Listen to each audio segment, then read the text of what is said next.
To the marketplace, coming up this afternoon, Economist Intelligence Unit advises government to go into negotiations with private creditors or Eurobond holders with tact, since the creditors would demand complex restructuring terms compared to bilateral creditors. Now, Zambia and Ghana will establish some precedents that can speed up the early stages of negotiations for any new default. But there are lots of fundamental disagreements that remain among various creditor groups. Coming up, Ghana targets record 4 million ounces of domestic gold production this year. Projected output range of 1.1 million ounces to 1.3 million ounces in 2024 from the small-scale sector. The national gold output expected to exceed 4.5 million ounces in 2024. Also coming up, Daystar Power Group commissions biggest commercial rooftop solar installation in Ghana. It can help bridge the power gap, whether it's solar combination with batteries or grid side. It also protects our environment. My name is Daryl. Kwawu. Thanks for joining us. Details coming up.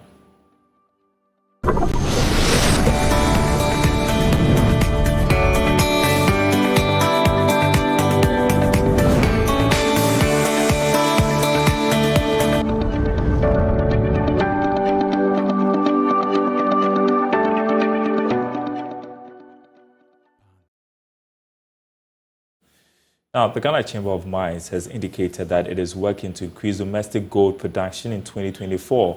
2023 saw a 2% reduction in gold output, which was as a result of the fall in production by the Chamber's other gold-producing members.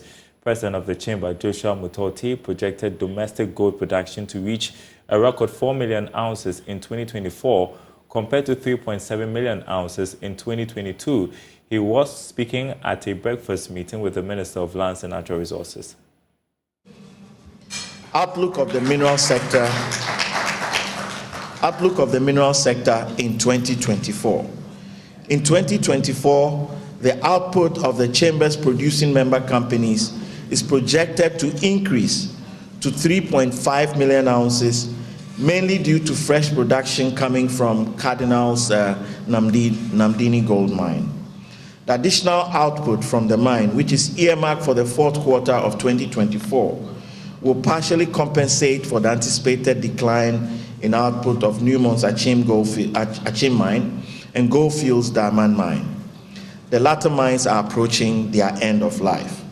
With a projected output range of 1.1 million ounces to 1.3 million ounces in 2024 from the small-scale sector, the national gold output expected to exceed 4.5 million ounces in 2024. Regarding manganese production, the planned output for 2024 is expected to double to 5 million tons.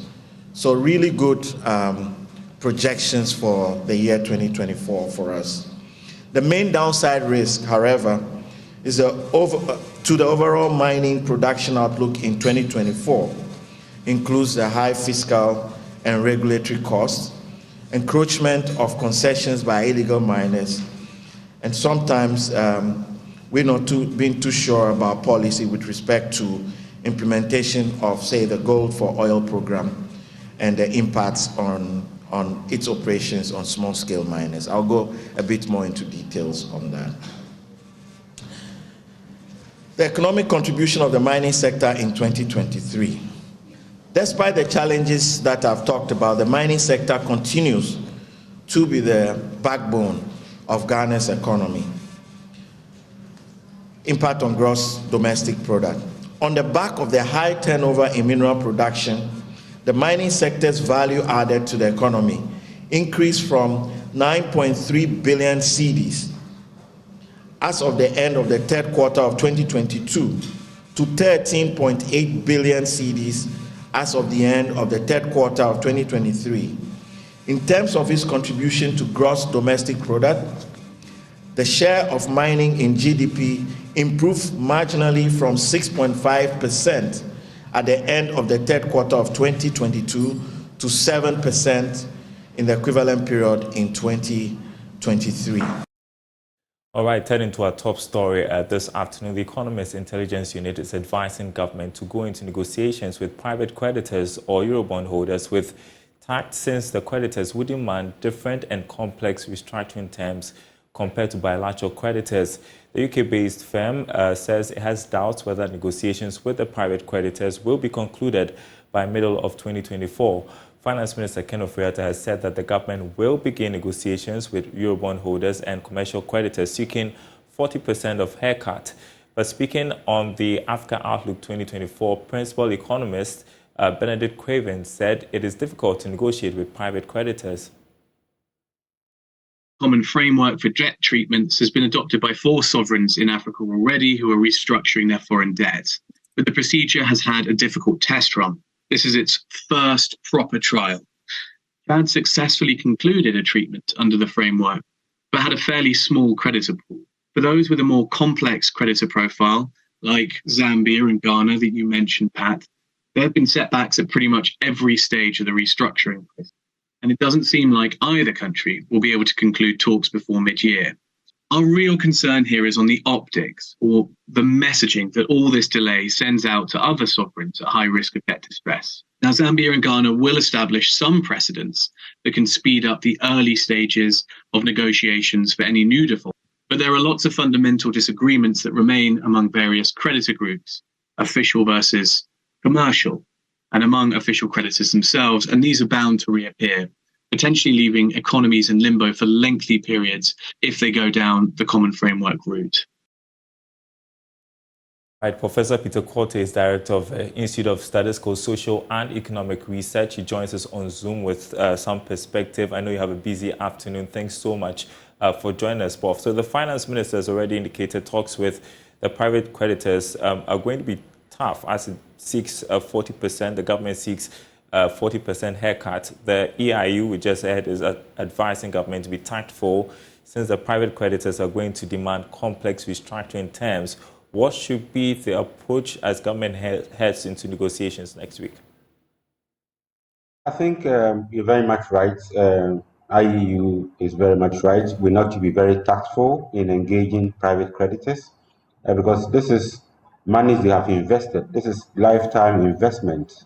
Some have borrowed or some are investing people's funds, and therefore you're going to give them a shave or a haircut. You ought to also be mindful that these are investment, people's investment. So I think we should go to the table not with the attitude of take or leave, but go with the negotiation skills and make sure there is a win-win situation. Put yourself in their shoes and also get them to also put themselves in the shoes of government to ensure that we arrive at some consensus. At least the bilateral creditors have set the tone, which then tells you what the private creditors will do. But having said that, a 48% shave or haircut might be quite severe, and therefore we need to engage them on what terms that are suitable, and also what with us government can also accommodate, so that we move the process forward. But it's a complex process.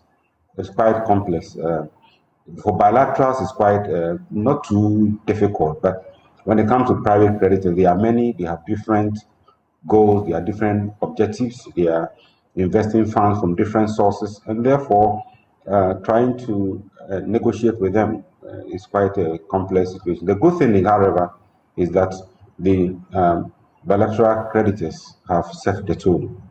Yeah, the EIU does not think an agreement will be reached until the middle of the year. What challenge does this present? How is it to our advantage if we can speed up negotiations? Well, to some extent, once we have suspended payments, there's some advantage there. However, nobody wants to live under suspense. Nobody wants to live in a situation where the future is unknown, because it will send a signal to other international creditors or investors who want to engage Ghana, and they'll be very cautious. They will sit on the fence until we broker an agreement. So, in as much as it gives us some space, fiscal space, not to pay interest, etc., it also puts us in a situation where you cannot onboard new investors, new creditors, etc. So it's a catch-24 situation, if I could put it that way. Okay. Meantime, the executive board of the IMF is hoping to meet tomorrow, Friday, January 19 in Washington, D.C. At least that's what we know, to carry out Ghana's first review under the fund program. Now, the finance minister has disclosed that the second tranche of the IMF cash will be advanced towards projects outlined in the budget. This represents a departure from previous programs where the cash disbursed was directed towards supporting Ghana's balance of payment needs. Yeah, the IMF has evolved over time. If you look at their disbursement, this is not the first time they are disbursing funds that are now channeled into budget support or financing activities. Previously, it was mainly for balance of payment support, but the institution has evolved over time, and they've realized it's not always the case. Now they look at the country's situation, they look at your financials, they look at your fiscal situation, or the needs of the country, and then they come into support. So the program, as we have designed, is basically looking at Ghana's needs at the moment, and they realize it's not just balance of payment support, but we need money to pay or finance other kinds of investments that has started, and that is very critical. There are some infrastructure projects that have already been started, and if we don't complete them, if we should go back to them, we're going to pay quite a lot of money. So I believe the time is now to finance some of this critical infrastructure. All right, thank you so much, Director of ESEP, Professor Peter Quartey. I appreciate your time with us this afternoon. Well, turning next to some other news, there are heightened calls for industries and other commercial establishments in Ghana to invest more in cleaner and renewable energy sources to complement their energy supply. Country Director of Daystar Power Group Limited, Victor Ezwonko, says whilst companies can maximize productivity through varied energy mix, renewable energy sources like solar would ensure green, sustainable operations. He spoke at the commissioning of Ghana's first biggest rooftop solar installation in a commercial and industrial sector. There's more in this report.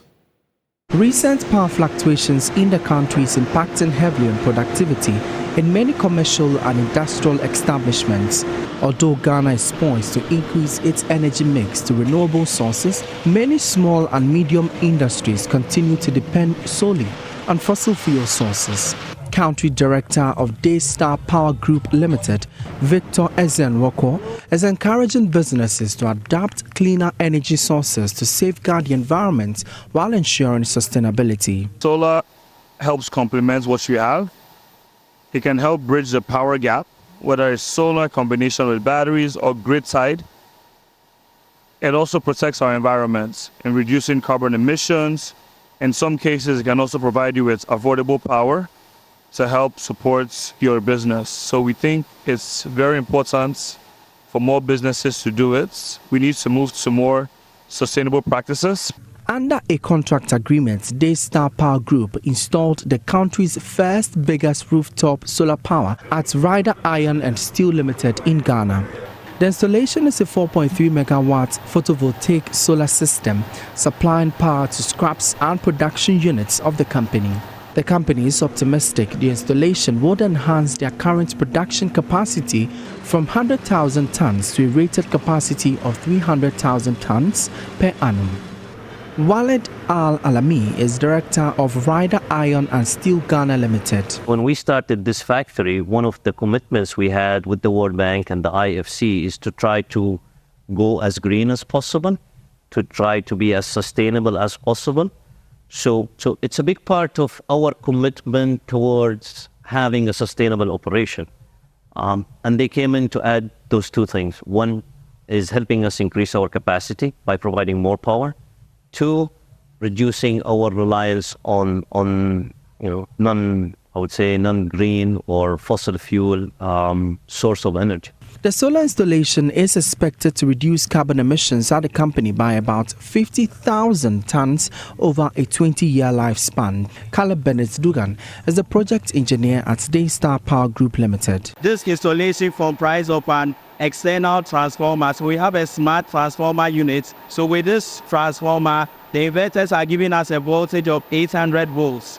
We will be step up to the 33, and this is what supplied to the client. So as of now, we are doing close to 3 megawatts of power currently. See, we are taking 17% of their electricity needs when solar is running from morning till evening. This is going to support them by reducing their energy costs. So at the end of the month, their bills will reduce, and also they'll be running on green electricity, green power, which will promote their sustainability goals. After the first phase of the installation project, Daystar anticipates completion of the 8-megawatt solar system under its partnership with the company. For Joy News, my name is Emmanuel Bright Kwawu.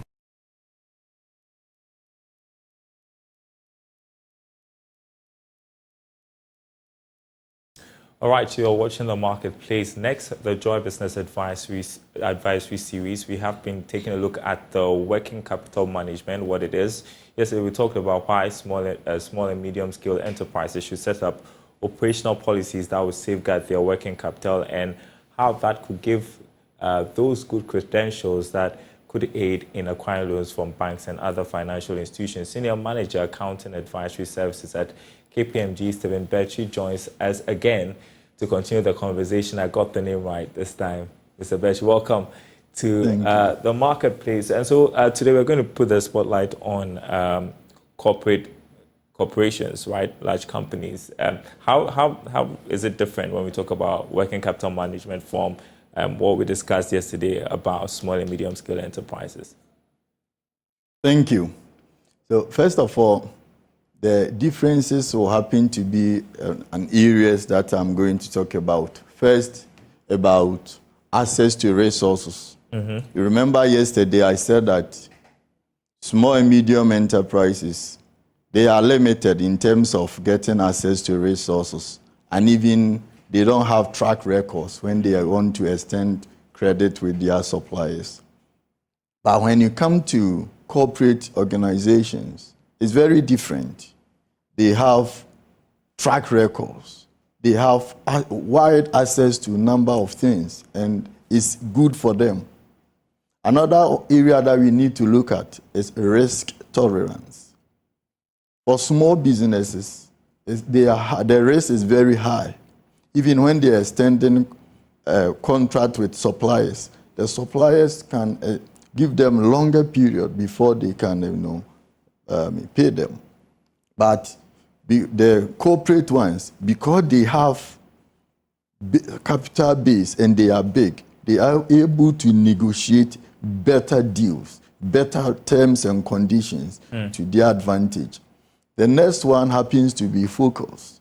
Small and medium enterprises focus mainly on getting money to meet the day-to-day operational activities. Corporate organizations, they do so, but the focus is on profitability and stability, so that they will use working capital as a means of growth and investing in other areas. The next one happens to be flexibility. Small, medium enterprises, they are so flexible, they can adapt as and when changes happen. But when it comes to corporate organizations, they have good structures, and it's very difficult to break such structures. And therefore, it's also an advantage for them. When opportunity comes, you need to go through more bureaucratic ways in order to get what you want. And by that, opportunities may slip. Okay, so let's talk a bit more about the challenges that large corporates face in managing their working capital. Okay, so I will pick the components we spoke about. It's also applicable to corporate organizations. When you pick inventory as a case, overstocking and understocking is a big issue. When they overstock, they tie up cash somewhere, and it also affects their storage cost. and so on and so on. And when it comes to understocking, they may miss a lot of opportunities and customers may not be happy. So having optimal balance between overstocking and understocking is a big problem for corporate organizations. They are large, and therefore it's difficult. Another one happens to be receivables. When they sell, their customers, it's difficult for them to pay. At times they delay unduly, and they will not get cash to pay operational activities. Another one happens to be forex exchange rate, because they are big companies, they can trade across beyond the borders of the country. And when that happens, they need to exchange maybe to get hard currency and so on. And remember last year what happened? The exchange rate, it shot up, significantly, and these things do affect them in no small measure. You talk about how these things affect, so when it comes to day-to-day operations, how are they impacted if they are facing challenges like this? They impact them in no small, because it affects the working capital. Remember, the main theme here is working capital. When these things happen, for example, the forex, they need to, when you order something today, and the next time you are paying, the day you ordered, the exchange rate, in order to get the exact amount, is different from when you are paying. Therefore, you need to pay more money, and it's the working capital that you are using to fund that. And when receivables is not coming, you are not getting money to pay things that you need to pay, and these things go a long way to affect your capital. Mm-hmm. Yeah, I get it. And so with these challenges that you have enumerated, let's talk about the strategies for large organizations when it comes to working capital management. What would you recommend? First of all, I would say that companies have to look at their cash conversion cycle. That is an ability to convert inventory to cash. Okay. The shorter the period, the better it is. The longer the period, it's not good. So they should analyze and reduce it. How can they reduce it? The average inventory days should reduce.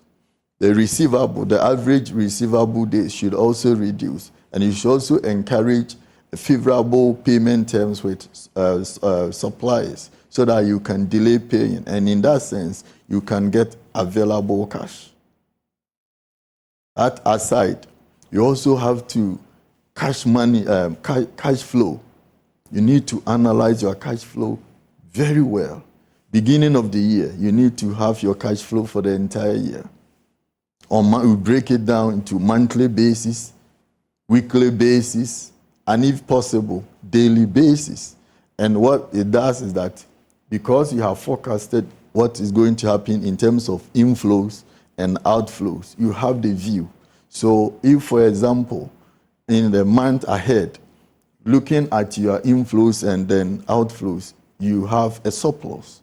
You take advantage of that, you can invest it elsewhere. But if it's a deficit, you need to ask yourself, what can you do? Example, if there are so many things in the receivables, encourage the team so that they can go and bring more money so that we can able to make sure that we don't go into any difficulties. Another area that we need to look at is managing the relationship. This is applicable to both the supplier and also the customer. I always say that relationship is currency. If you have relationship with somebody, even if, the person is delaying payment, your relationship will be able to, convince the person in such a way that what you need, I will be given to you. So relationship here is very, very important when you are in business. So that is what. And then the next one that we need to look at is ensure that companies should apply for withholding tax exemption. Okay.